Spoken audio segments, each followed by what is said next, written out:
que Teresa no está hablando en ningún momento de lo que puede suceder, sino que está contando lo que le pasó a ella cuando Dios le pasó por la vida. Ahí hay una experiencia que no solo es real, sino que nos dice a todos nosotros que puede ser posible en todas las almas que se disponen a Dios. Como introducción, entonces, quisiera retomar 4 elementos fundamentales. Lo primero, un contexto. ¿Por qué este texto con las figuras que tiene? ¿Por qué hablar de un castillo interior? ¿Por qué hablar de sabandijas, de un gran señor? Porque Teresa en su época tuvo acceso a los libros de caballería.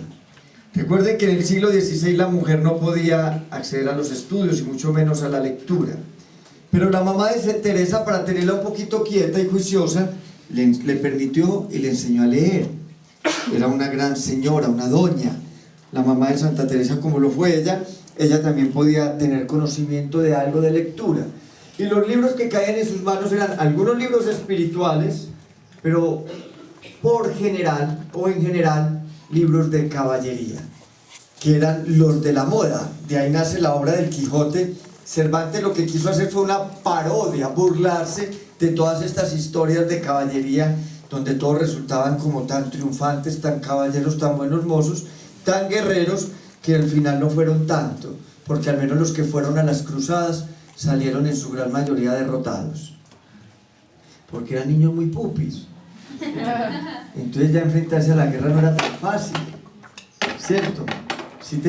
Si eran adiestrados desde la infancia, pero enfrentarse a la guerra no era tan fácil. Por eso las figuras de Teresa obedecen al imaginario que Teresa tiene en ese momento, en su mente y en su corazón. ¿Por qué es importante este detalle? Porque Teresa no hace una propuesta espiritual ajena a su vida. No, a veces creemos que lo espiritual es una fuga mundi, es de espíritus angelicales. Santa Teresa le decía a sus monjas: no vivimos entre ángeles. Es en el contexto, en el sentir, en la piel, en la mirada, en todo lo que está tocando la vida del hombre, donde Dios hace y construye con él su historia. Dios no nos saca del mundo, si nos ayuda y nos regala la gracia para no ser mundanos, pero es en el mundo donde hacemos nuestro camino espiritual y nuestro proyecto de santidad. ¿Qué es lo que tiene la obra? La obra lo que tiene es un itinerario de santidad. Jóvenes, la santidad en nosotros no es opcional, es la tarea. Todo el que opta por un proyecto cristiano opta por ser santo. Pero ahí viene el primer elemento que quiero tomar, y es: ubiquemos qué significa santidad.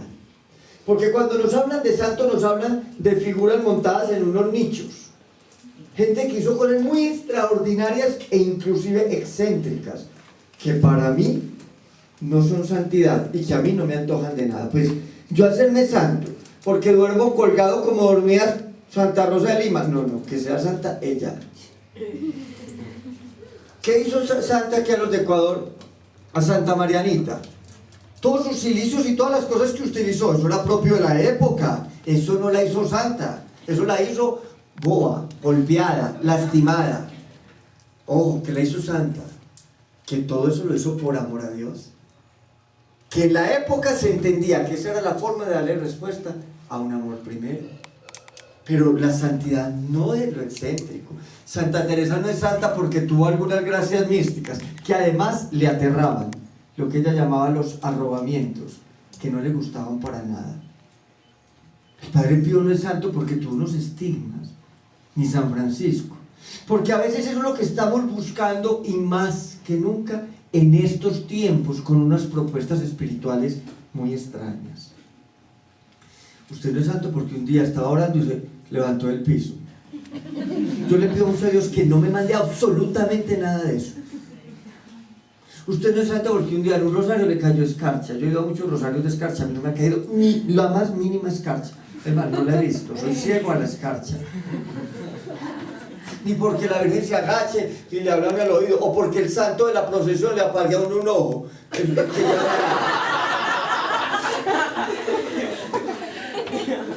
Esas son edades abobas, como las llamaba Santa Teresa. Esa no es la santidad. No nos podemos quedar en lo excéntrico, ni en lo heroico desde nuestras propias fuerzas. Porque en un tiempo también se creyó que la santidad era hacer cosas quijotescas, pelear contra molinos de viento. Entonces, todo lo que significaran cilicios, grandes penitencias. Recuerde cuando Teresa se encontraba con Pedro de Alcántara. Pedro de Alcántara era un hombre que vivía solo de la comunión. Por eso Santa Teresa le dijo un día que parecía hecho de raíces. Cuando ustedes vayan a esas iglesias, que haya mucha iconografía de la colonia, del siglo XVI, se van a dar cuenta que salió un esquelético así forrado. Ese es Pedro de Alcántara. Yo no quiero ser santo así. No quiero pues ser tampoco el Buda de la santidad. Que por aquí ya hay algunos que no aparecen. Pero tampoco quiero ser el esqueleto. ¿Por qué? Porque eso era creer que esa es la santidad. Y Santa Teresa ahí mismo lo identifica con el humanismo que decía, tú eres una persona pues devota, o sea, virtuosa, muy virtuosa, pero su espiritualidad no me antoja de nada.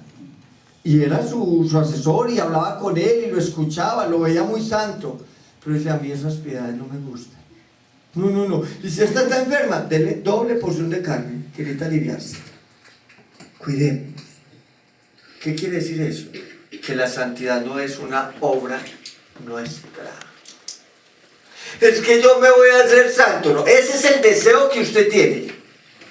Pero nosotros no nos hacemos santos ni nos convertimos. Que yo me convertí. ¿En qué convierte uno? En sapo, yo no sé en qué se convierte uno. Que yo me convertí. No, nosotros no tenemos ese poder. Esta mañana en la oración nos decían varias veces que el Señor, que a través de María, que el Señor a nosotros solo nos hace santos, el santo que es el Señor. Entonces la santidad no es una obra nuestra, es una obra de Dios en nosotros. Mejor dicho, la arcilla no se pule sola. Es como si la arcilla dijera, voy a hacer conmigo una jarra. No, la arcilla está ahí. Y si no está en las manos del alfarero, que la toma en sus manos y empieza a quitarle cada una de sus imperfecciones, nunca podrá hacer la obra que quiera hacer. Y Dios ha soñado con cada uno de nosotros una gran obra, esa obra de santidad. ¿Qué requiere de nosotros? La aventura del castillo interior en la que entraremos enseguida. Que nosotros nos dejemos hacer de Dios. Es que a veces somos una arcilla que no se deja manejar, que le duele que le quiten cualquier impureza. Cuando un artista coge el barro, sabe que hay impurezas y sabe que hay que quitárselas y empieza a quitarlas y eso empieza a restarle a esa arcilla, pero la va haciendo apta para la obra que quiere hacer. ¿Cuál es el problema más berraco de Dios en la vida de nosotros? Que nos dejemos hacer. Porque nosotros queremos que Dios haga su obra, pero a nuestra manera. El Señor quiere con nosotros un pocillo y nosotros queremos una jarra. Ay, yo quiero ser jarra, además porque nos comparamos con todas las jarras. Yo quiero una jarra como aquella. Y el Señor dice, no, es que yo tengo con usted soñado otras cosas. Déjese, mi hijo. Déjese, mamita, venga, déjese. Por eso, cuando el Señor nos quiere llevar por algún lado, no va. Y Teresa sí que puede hablar de eso porque fue una estrujada por Dios. A punta de estrujones la llevó el Señor a la santidad. Hasta que se dejó un día, se rindió. Esa escena tan linda, dice, ya, no más, yo ya no puedo. Me rindo. Porque el Señor, venga pues. Y nosotros vamos donde el Señor todos los días y le decimos, Señor, hágase tu voluntad, pero que sea esta.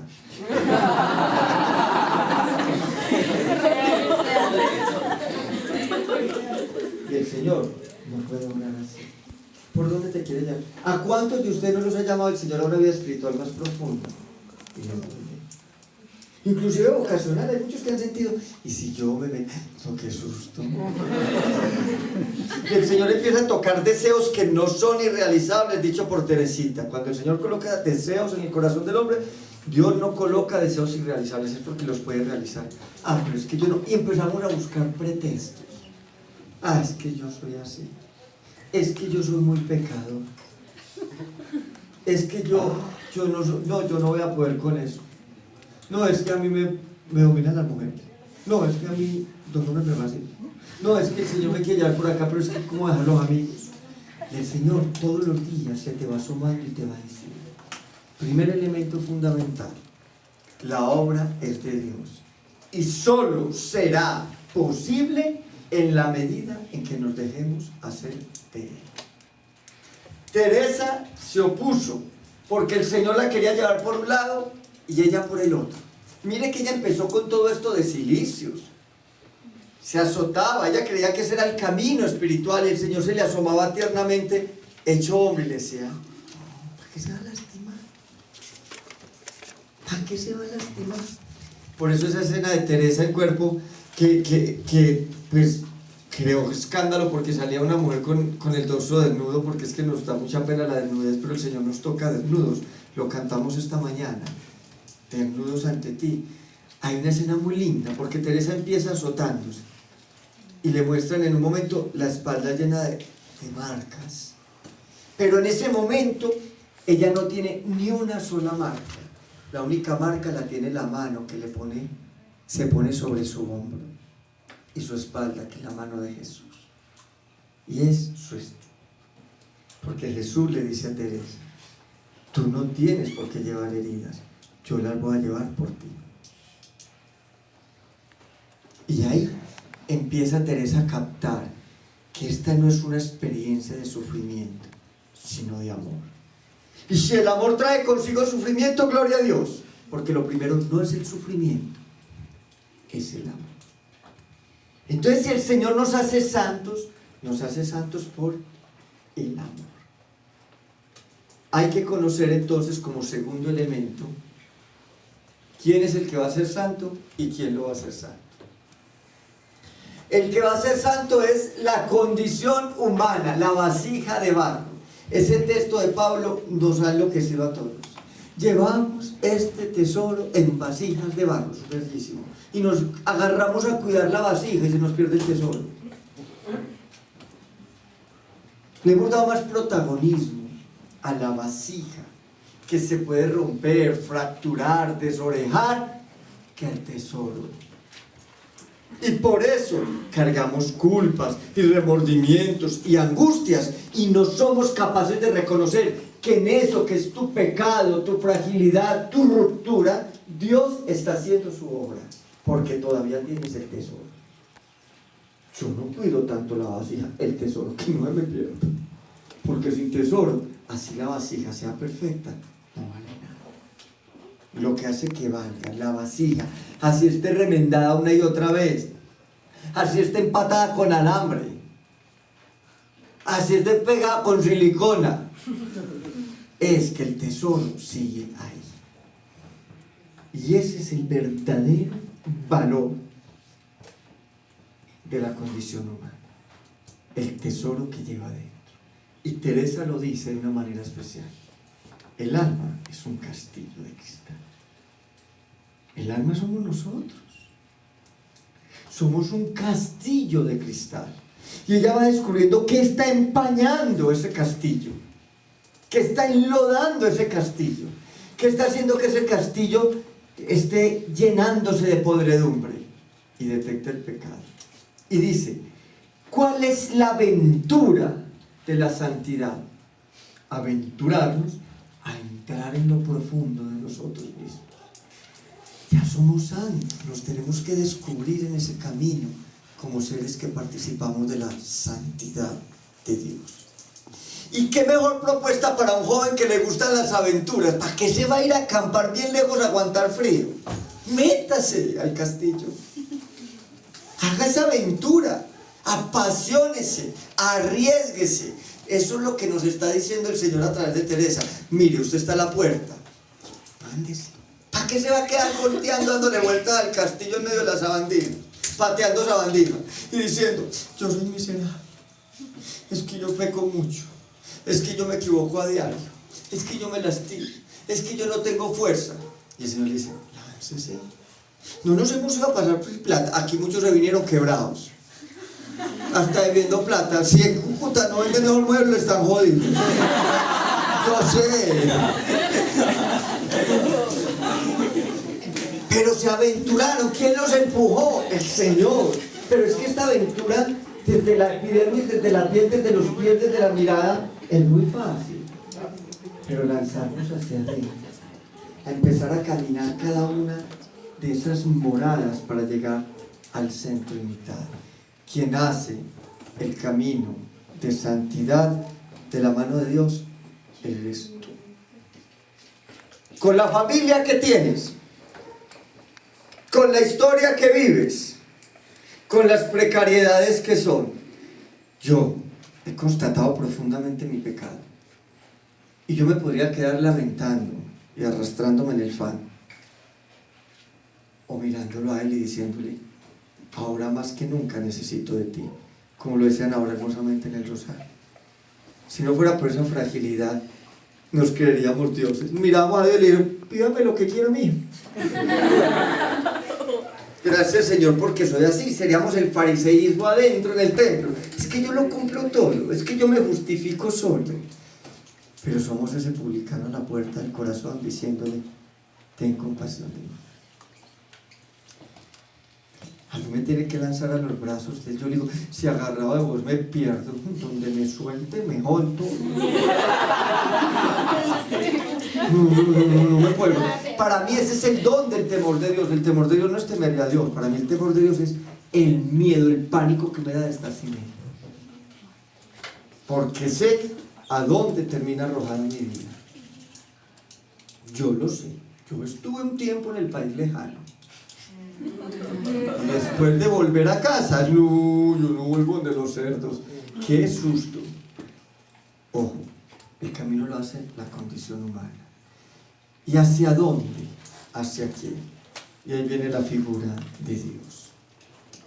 ¿Quién era Dios para Teresa? Para que ella se aventurara a hacer ese camino. Yo siempre digo, si el hijo pródigo hubiera hecho memoria y hubiera dicho, a ver, ¿quién era mi papá? Ay, no, señor, tan bravo. Como nos lo han mostrado a veces, ¿cierto? Donde nos han predicado más el infierno que el cielo. Por eso esa pedacita del rosario, líbranos del fuego del infierno, a mí no me sale acá. Porque yo le digo, yo no le digo que me libre del fuego del infierno, no se te olvide que lo mío es el cielo. Sí, ¿por qué el diablo es tan famoso? Porque lo hemos predicado nosotros. Los satánicos, yo nunca los he visto en una plaza pública ni en una iglesia hablando del diablo. Hablamos nosotros. Y el pecado y el infierno. Entonces, ¿cuál es el énfasis de nuestro Dios? Si el hijo pródigo tuviera en la mente el Dios que le han presentado a muchos, el Dios que lastima, que se las cobra, que tiene memoria del pecado, que no se va a quedar con nada, yo le juro que no vuelve. Que queda con los cerdos y dice, de mala, ya me tocó acá. Pero un día, en medio de los cerdos, que se acordó quién era su papá, que era un papacito. Y no solo recordó que su papá era un papacito, sino que él era un ternón, un hijito, con esa expresión de ternura de Dios. Y por eso dice, yo sé que donde mi papá, yéndome mal, me va mejor. Porque así sea como empleado suyo, voy a tener mucho más dignidad de la que estoy viviendo ahora. Teresa se aventura a entrar al corazón del ser de sus amores. Teresa sintió la caricia de Dios. Teresa sintió la ternura de Dios. Teresa sintió la cercanía de Dios en la persona de Jesús. Se supo tomada de su mano. Se supo reidentificada por su amor y por su mirada. Por eso, en cada frase, en cada texto, nos lo repite una vez y otra vez. Los ojos puestos en Él, en el amado. Mira lo que te mira. Es una coquetería constante de un Dios que la enloqueció de amor. Por eso, esta es la aventura de un amado y su amante. Por eso tiene tanto erotismo la obra de Santa Teresa. Por eso habla de enamorados, por eso habla de mi esposo, por eso habla de ese que conquista el corazón del hombre y lo pone a caminar hacia ese corazón. Por eso el centro y mitad es el desposorio espiritual, es el tálamo nupcial. Y si uno no hace este camino locamente enamorado, no tiene sentido. Este camino no se hace por miedo, o por tradición, o porque tocó, o porque en el grupo juvenil está la niña que a mí me gusta. Este camino se hace por amor a Dios. Y si por el derecho se asoma la niña que a mí me gusta, gloria a Dios. Pero ojo, ¿cuál es la opción primera y fundamental? Cuando yo me aventuro a llegar a ese centro y mitad, es porque sé con quién me voy a encontrar. Yo no sé si ustedes han hecho paseos. Dicen que los paseos es donde uno conoce a la gente. Y eso es verdad. Yo conozco grandes amistades que se han dañado en un paseo. Y grandes amistades que han nacido en un paseo. Porque hay gente muy complicada. Hay gente que acá hubiera llorado en la mañana porque no había agua. Uy. Y se deprimen, ¿cómo vamos a hacer? Y el pánico existencial. Eso mete uno la cabeza al sanitario. Se pega y queda como... Cierren bien los ojos, para...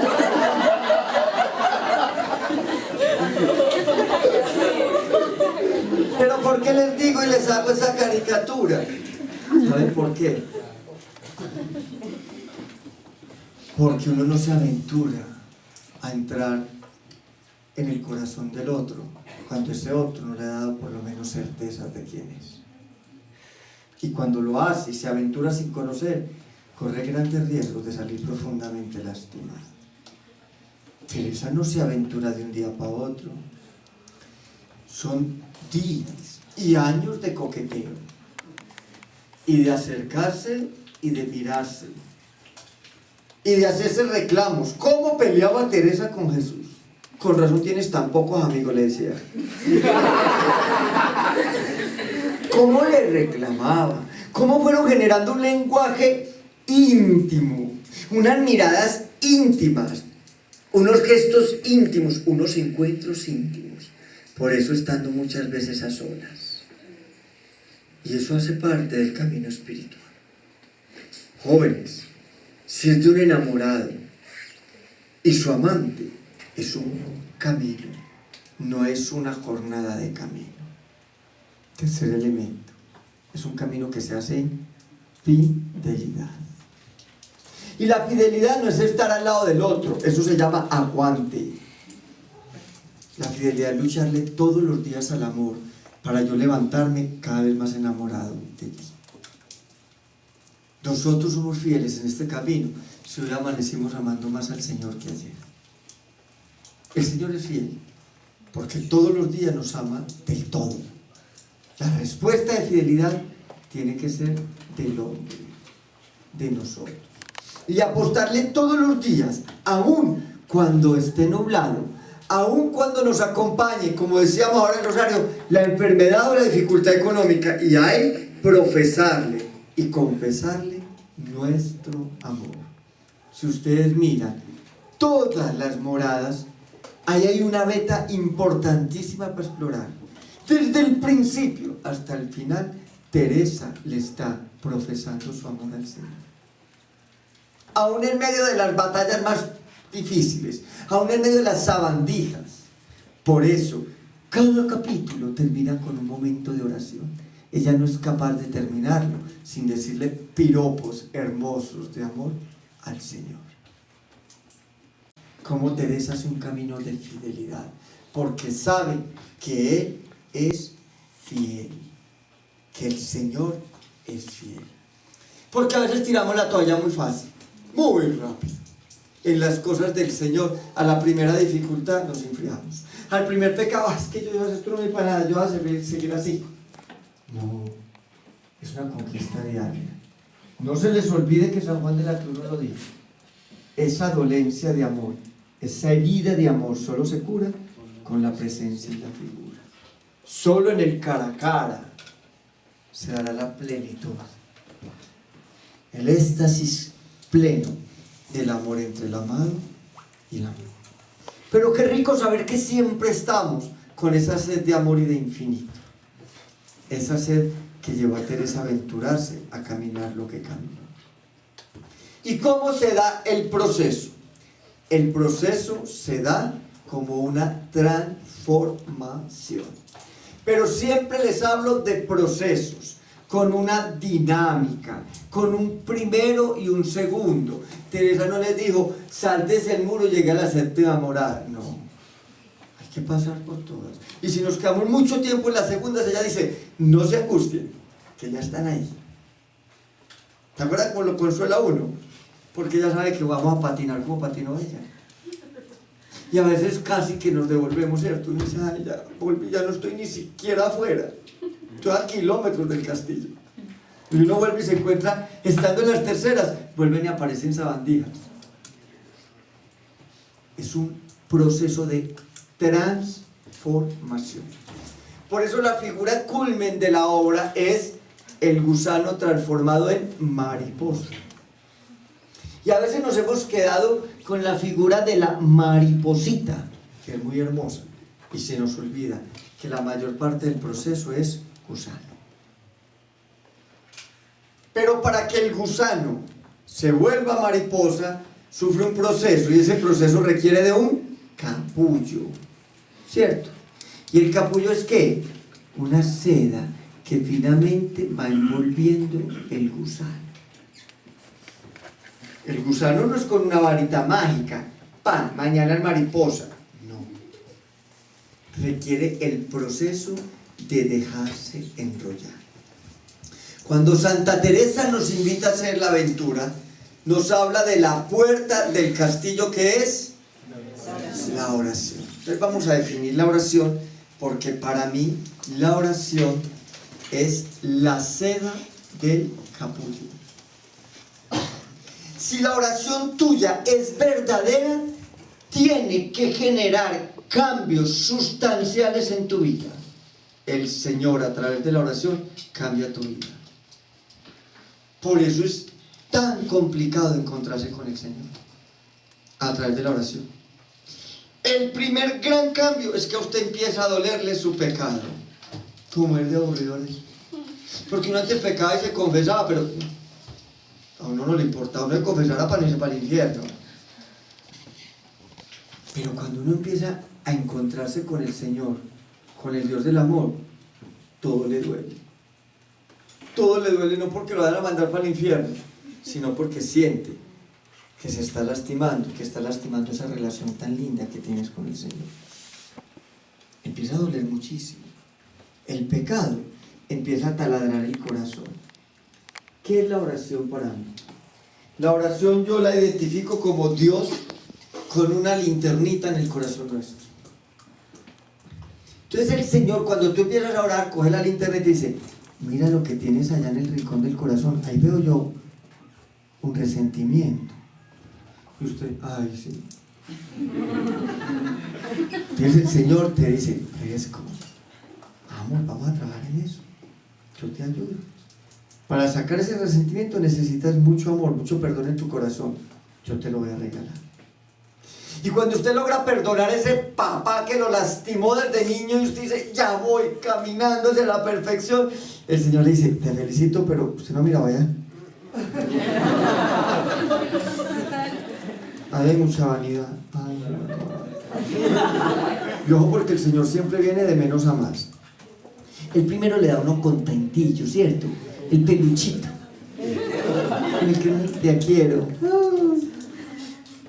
Entonces llega uno y el primero le muestra uno chiquito y después le dice, la vanidad, ya hay bastantica. Y uno, ay Señor, pero fresco. Yo no soy humildad, en el amor mío, en el paquete, en el combo, para la humildad. Vamos a trabajar en eso. Y uno empieza a trabajar la humildad y uno se va doblando, doblegando. Y ya va muy bien y ya es un poco más humilde. Y le dice, ay, mira lo que tiene pegado al lado de la... ¡Ay! La soberbia. Guay, madre, eso sí que es bastante. Digo, eso sí tiene bultos. Esa es la oración. Y eso es la seda que va envolviendo el capullo. Por eso no es posible una experiencia de transformación sin una vida orante. Y les voy a hablar que es una vida orante en Santa Teresa. A veces nosotros creemos que es suficiente con tener momentos de oración. Entonces hacemos en la mañana laudes los religiosos, una horita o media horita de oración mental, leemos un librito, en la tarde hacemos un recito o el rosario. Esos son momentos de oración, pero eso no configura una vida orante. ¿Qué era para Teresa la oración? A mí me encanta cuando a Teresa la llaman maestra de oración, porque Teresa no le enseñó a nadie a orar. Teresa no le dijo, para orar siéntese así, cierre los ojos, busque un lugar calmado, ponga una música suave, porque yo creo que ya no tenía iPad en esa época, aprendan a... No, cuando a Teresa le dice maestra de oración es porque ella contó lo que había sido en su vida, su experiencia oral, los peligros que tuvo, los aciertos y la forma como hizo el camino.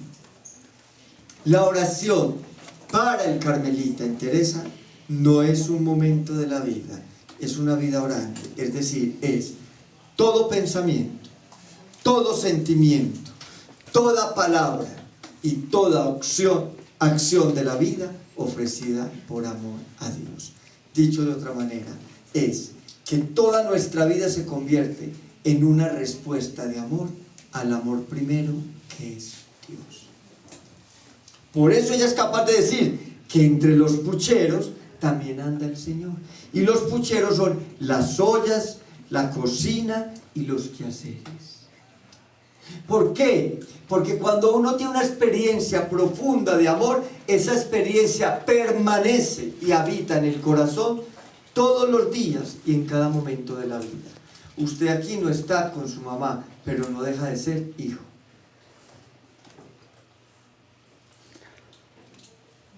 Teresa hace de su vida una vida orante. Por eso, cada acto ofrecido a Dios era una vuelta de seda en el capullo. Cada mirada de amor a Dios a través de sus hermanas y de las personas con las que se encontraba era una vuelta de seda en el capullo. ¿Por qué les quiero tocar el tema de la oración como un proyecto de vida?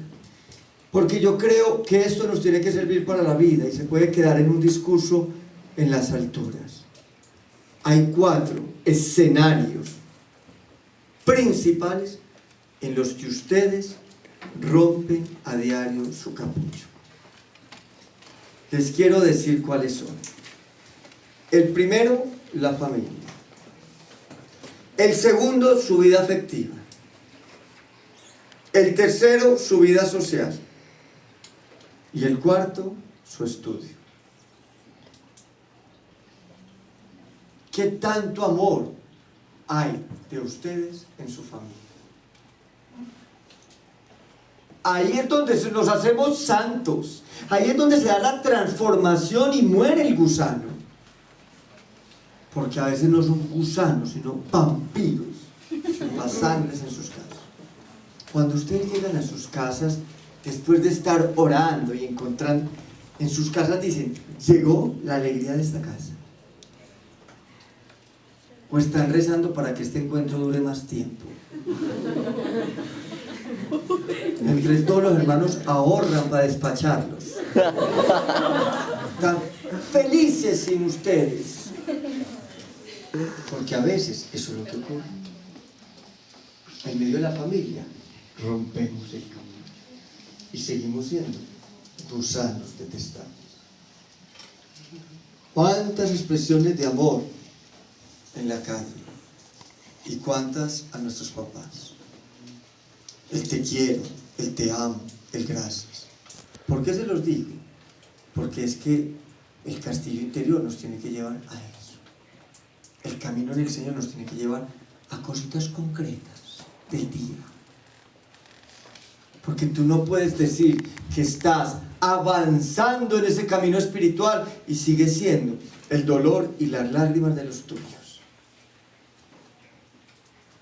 El que ahora estás arrebatando afectos y cosas materiales y no estás amando como deberías amar al Cristo que tiene nombre de mamá y de papá y de hermano en tu casa. ¿Por qué se los digo? Porque yo lo constato. Yo hablo con sus papás. Ay, padre, ayúdenme. Hay gente, hay cadena de oración en sus casas para que este se les sirva. Este es el cuarto encuentro, ojalá este sí les sirva.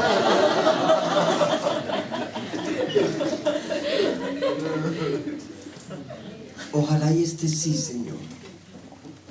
Nos quedamos entre las sabandijas y nos quedamos recreando el pecado del desamor en medio de lo nuestro. Un egoísmo profundo. Tú llegas a tu casa y sin ni siquiera preguntarle a tu mamá que está escuchando, le quitas su música y pones la tuya. Tú llegas a tu casa y sin ni siquiera decir gracias, ya estás criticando la comida que te han servido o exigiendo el pantalón lavado y planchado. Ahí seguimos siendo gusanos, porque se rompe el capullo, porque no hay una experiencia orante de amor. Porque cuando tú le dices a la mamá, gracias mamá, te amo, te lo estás diciendo al Señor. Porque cuando tú le dices, yo te voy a ayudar y lo voy a hacer con amor, estás amando al Señor. Porque tú, en lugar de coger a tu hermanito pequeño para quitarle la camiseta tuya que se la acaba de poner y dejarlo en pelota después de una patada, le dices, no solo te la presto, yo te la regalo. O cuando eres capaz de decirle a ese papá que se equivoca mucho, inclusive que llega con tragos, te amo papá. Ahí es donde se ama al Señor. Porque estas imágenes son de yeso, de madera. Esas no son las imágenes de Dios. Las imágenes de Dios, las verdaderas imágenes somos nosotros, de carne y hueso. Y tú no tratarías este Cristo de yeso o de madera como tratas al Cristo que es tu mamá o tu papá, y que son de carne y hueso, o a tus hermanos o a tus cercanos. Ojo, qué tan construido está nuestro capullo en medio de la familia. El 80% de los conflictos que ustedes tienen en esa edad son con papá y mamá, y se les van a ir algún día para el cielo. Qué dicha que ese día se lleven todo el amor de Dios en su corazón, porque tú se los entregaste. Yo tengo los míos muy viejos y muy enfermos, y lo que he hecho está. Lástima no haber amado más. Otro escenario, la vida afectiva. ¿Cómo estamos viviendo nuestra vida afectiva y sexual? ¿Cómo nos dejamos envolver por el pecado? Porque no amamos de verdad. Todos los días las parejas deberían hacer el amor, pero el amor no es tener sexo. Hacer el amor es construir espacios de encuentro con Dios en cada momento y en cada lugar con mi pareja. ¿Saben que se convierten muchos nuestros grupos parroquiales en cultos a la infidelidad? ¿Cuántas personas nos han ido a nuestros grupos con el corazón hecho pedazos? Porque ahí nos lastimamos, porque ahí nos engañamos, porque ahí empezamos a abrirnos a las primeras aventuras de amar, y las personas que dijeron estar con Dios, conmigo en el grupo, vinieron a engañar. Ojo, cómo está en nuestro capullo construido desde la vida afectiva y sexual. Todos somos seres muy sexuados. Vivimos en un mundo erotizado, venden sexo por todas partes. Lo tenemos en el teléfono, en el computador, en todas partes, lo que ustedes quieran. Acceso a la carta. A todos. A los curas sí que nos ofrecen platos exquisitos. ¿Qué te hace permanecer fiel? El amor. El amor a Él. Y en el amor a Él, a la dignidad de la persona. ¿Cómo nos estamos valorando? ¿Cómo nos estamos dignificando? Y es más, le voy a quitar la categoría de pecado. No digan que esto es pecado, no. Digan que tanto estoy amando y me estoy amando y amando al Señor en lo que yo estoy viviendo. Una vez les voy a contar algo, suena un poco crudo, pero así soy yo. El Señor me lleva, no voy sino la segunda morada, creo, y me devuelvo a la primera cada rato, porque el Señor me va a transformar en el lenguaje, van a ver. Cuando yo vivía en Manrique recién ordenado, teníamos un grupo de scout ahí, y había un líder como de 19 años y su noviecita tenía como 16, 17 años ya a cumplir. Y un día yo llegué como a las 7 de la noche, como a las 10 de la noche, entré a la casa en el convento nuestro, que unas escalas de madera, las antiguas, las primeras, las que conservamos todavía, no las de atrás que quitábamos padres. Y ahí estaba él con ella, eso se llama teniendo sexo, ¿cierto? Entonces yo dije, ay, perdón, y yo subí, acosté. Yo vi que ellos salieron rápido. Y al otro día fueron muy temprano a buscarme. Padre, es que queremos hablar con usted. ¿Sí de qué? De lo de anoche. Y yo, ¿qué fue lo de anoche? Y me dice ella, padre, es que le respetamos la casa. A mí me dio risa y le dije, ¿qué? Mire, es que por esas escalas subí uno hasta con los zapatos poposeados.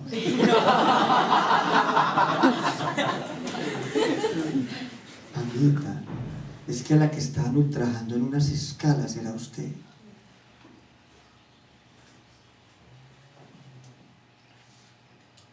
¿Dónde está el amor de Dios? ¿Dónde está el amor de Dios? Y le dije, usted la ama. Abajo hay una zona de tolerancia de travestis y de prostitutas, lo baila. Y lo mínimo que piden esas prostitutas a sus clientes es una cama limpia. Entregarle papá, mamá, hermanos, esas personas vinculadas a nuestro corazón, los abuelos, esos que nos han criado. Digámosle al Señor que los bendiga y que nos regale la capacidad de ser un lugar de amor para ellos. Entreguémosle nuestra vida afectiva, sus noviazgos, esas aventuras de amar a las que se van lanzando para que sean todas fundamentadas en Cristo, en su amor, en el respeto, en la dignidad. Que el día que alguien nos acaricie, sintamos que ahí están las manos de Dios. Vamos a entregarle nuestros amigos, nuestra vida social, aquellos que a veces se ríen de nuestra aventura en Dios. Entreguémosle a los que no lo conocen, a los que reniegan de Él. Alguien nos decía que Santa Mónica, hoy nos decían también, había orado mucho por su hijo. Yo creo que Dios tampoco deja de escuchar las oraciones de un amigo, porque Él es el amigo de los amigos, para que podamos ir al corazón de nuestros amigos, hablarles de Dios, más que con palabras, con el amor que se nos note y se nos salga por cada uno de los poros de la piel. Entreguémosle al Señor toda nuestra formación, nuestro estudio, nuestros trabajos, nuestros oficios, todos esos lugares donde Él nos coloca, para que todo no sea más que un pretexto que nos ayude a vivir la verdadera vocación al amor. Tener alas es tener el amor de Dios a flor de piel. Que el amor nos lleve a lo más alto del corazón de Dios y nos permita aletear en la aventura de ser sus mensajeros.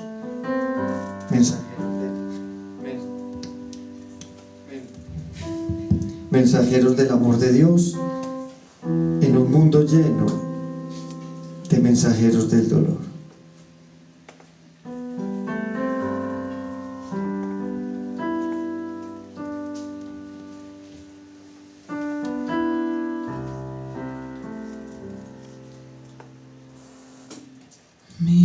atrás. Puedo entender el porqué,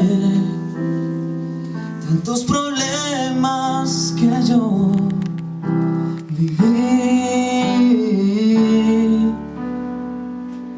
Miro atrás, cada golpe, cada lágrima, cada cosa que viví tenía un fin, tenía un fin.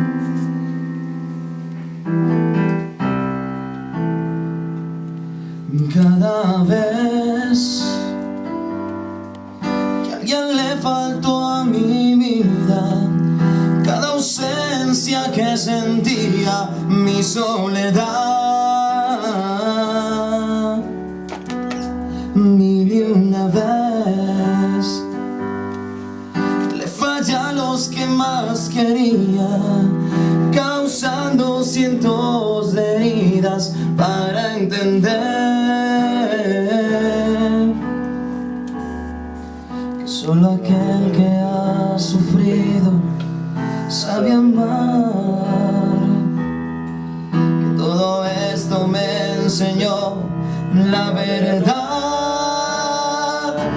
que el amar es la decisión libre y en paz por la felicidad de los demás, que el amar es la decisión libre y en paz por la felicidad de los demás.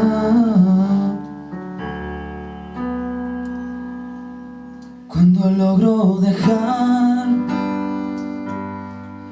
tantas cosas a un lado, mis gustos más preciados, mi vanidad.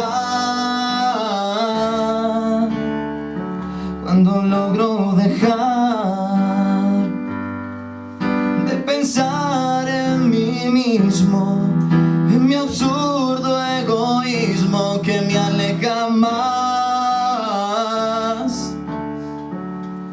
logro entender que es amar, es dar mi vida sin pensar en que el amar es la decisión libre y en paz por la felicidad de los demás, que el amar es la decisión libre y en paz por la felicidad de los demás, por la felicidad de los demás.